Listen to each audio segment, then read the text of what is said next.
یہ نبی پاک صلی اللہ تعالیٰ علیہ وآلہ وسلم کی محبت کو بڑھانے کا ذریعہ ہے. سبحان اللہ. جبکہ وہ نعت خوانی جو ہے واقعی کوئی شاعر ایسا ہو جو اللہ رسول سے محبت کرنے والا اور دین کو سمجھنے والا ہو.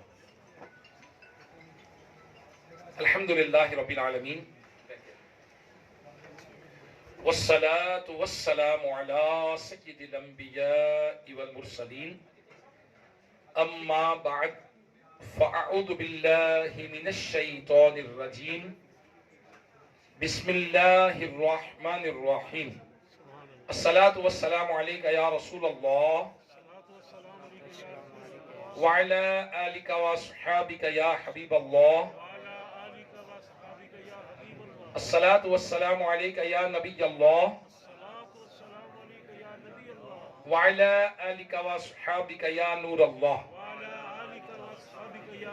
اللہ کے محبوب صلی اللہ تعالیٰ علیہ وآلہ وسلم پر درود پاک پڑھنا بہت بڑی سعادت کی بات ہے.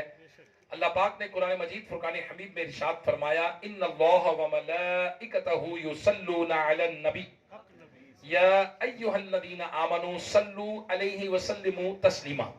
بے شک اللہ تبارک و تعالیٰ اور اس کے فرشتے نبی صلی اللہ تعالیٰ علیہ وآلہ وسلم پر درود بھیجتے ہیں. یا ایہا الذین آمنوا اے ایمان والو صلو درود بھیجو وسلموا تسلیما اور بہت بہت سلام. اللہ تبارک و تعالیٰ ہمیں کثرت کے ساتھ درود و سلام پڑھنے کی توفیق عطا فرمائے. الحمدللہ محفل میلاد تو سجائی جاتی ہے اور عاشقان رسول دنیا بھر میں سارا سال ہی میلاد کرتے رہتے ہیں. اور الخصائص الکبریٰ نامی کتاب میں لکھا ہے کہ جس جگہ محفل میلاد ہوتی ہے اللہ تبارک و تعالیٰ کی رحمتیں ایک سال تک وہاں نازل ہوتی رہتی ہیں. میرے پیارے پیارے اسلامی بھائیو، اللہ تعالیٰ کے محبوب صلی اللہ تعالیٰ علیہ وسلم نے فرمایا کہ جو کوئی مجھ پر ایک مرتبہ درود پڑھتا ہے اللہ تبارک و تعالیٰ اس پر 10 رحمتیں نازل فرماتا ہے، اور جو کوئی 10 مرتبہ درود پڑھتا ہے اللہ پاک اس پر 100 رحمتیں نازل فرماتا ہے، اور جو کوئی 100 مرتبہ درود پڑھتا ہے اللہ پاک اس کی پیشانی پر یہ لکھ دیتا ہے کہ یہ بندہ منافقت اور جہنم کی آگ سے آزاد ہے. صلو علی الحبیب صلی اللہ تعالی علی محمد.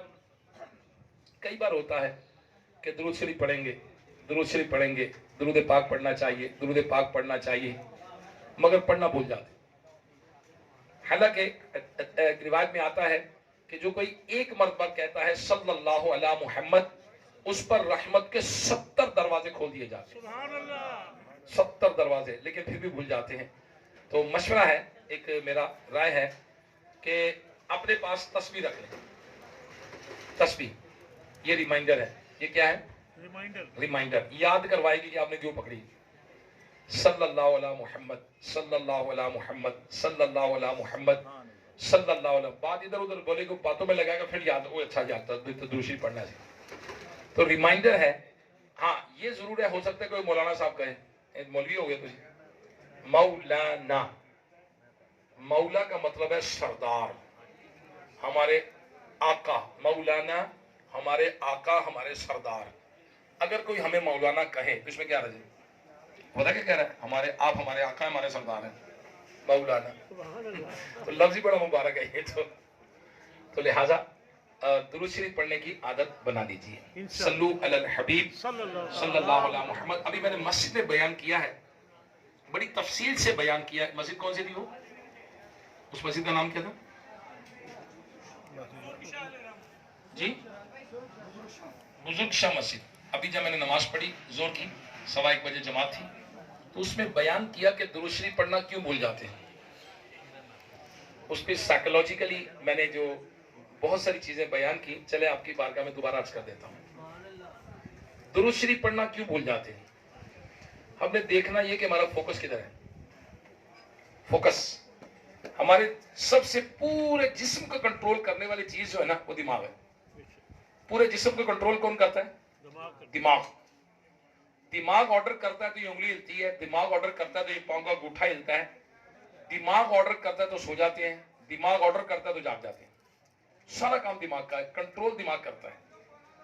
اور دماغ کے 2 حصے ہیں مین. ایک اگلا حصہ ہے، اسے کہتے ہیں کانشیس مائنڈ، کریٹیکل مائنڈ. یہ 12% ہے. اور 88% جو ہے وہ ہے سب کانشیس مائنڈ. اس میں میموری سیو ہوتی ہے. یہ دماغ جو ہے اگلا کرٹیکل مائنڈ یہ 12% ہے اور دن کو جاگتا ہے رات کو سو جاتا ہے.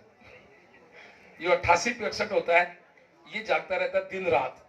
اگر آپ سوئے بھی ہوں گے نا, اگر آپ سوئے بھی ہوں اور کمرے میں کوئی باتیں کر رہا ہو وہ بھی آپ کے دماغ میں سیو ہو جائیں گے. اب سوئے ہیں پھر بھی وہ دماغ میں سیو ہو جائیں گی. جب وہ باتیں دوبارہ آپ کے سامنے ہوں گی نا تو آپ کہیں گے یار کتنے سنی ہی گل ہے, میں کتنے سنی ہے. وہ کیا آپ کے دماغ میں سب کانشیس مائنڈ میں جا کے سیو ہو گئی ہے. لہٰذا ہم جب دنیاوی چکروں میں پڑتے ہیں نا تو سب کانشیس مائنڈ میں اتنی باتیں چلی جاتی ہیں ہمارا فوکس جو ہے وہ ہٹ جاتا ہے. آج کو فوکس ہٹتا ہے تو کوئی نفسیاتی مریض بن جاتا ہے, کوئی سٹریس ہو جاتا ہے, کسی کو ڈپریشن ہو جاتا ہے, کسی کو انزائٹی ہو جاتی ہے, نیند نہیں آتی, اس کو نیند نہیں آتی. تو جب نیند نہیں آتی تو پھر سائیکالوجسٹ کے پاس جاتے ہیں, دماغی ذہنی امراض کے پاس. وہ جا کے سب سے پہلے بندے کا فوکس سیٹ کرتا ہے. اس کا فوکس کدھر سیٹ کرنا ہے, اس کو انزائٹی ہے, ڈپریشن ہے یا سٹریس ہے. اگر آپ کہیں تو میں اس کو ایکسپلین کر دوں کہ انزائٹی کیا ہے, ڈپریشن کیا ہے, اور ڈپریشن اور انزائٹی. ڈپریشن کہتے ہیں پچھلے کسی معاملے پر انسان کو صدمہ ہے, پچھلا کوئی معاملہ گزرا اس کے ذہن پہ اثر ڈال گیا, اس کو کیا کہیں گے, ڈپریشن.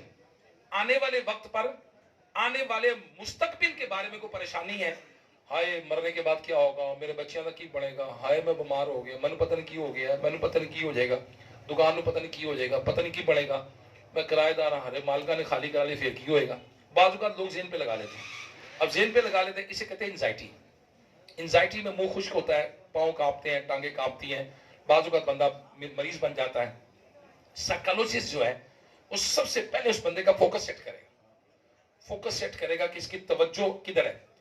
نیند نہیں آ رہی تو اس کو کہے گا سونے سے پہلے کتاب پڑھیں, بک ریڈنگ کریں, سٹوریز کی کتاب ہونی چاہیے تاکہ آپ کا ذہن اس کہانی میں آ جائے, اور جب کہانی میں آ جائے گا تو پھر آپ سو جائیں گے. لہٰذا سب سے پہلے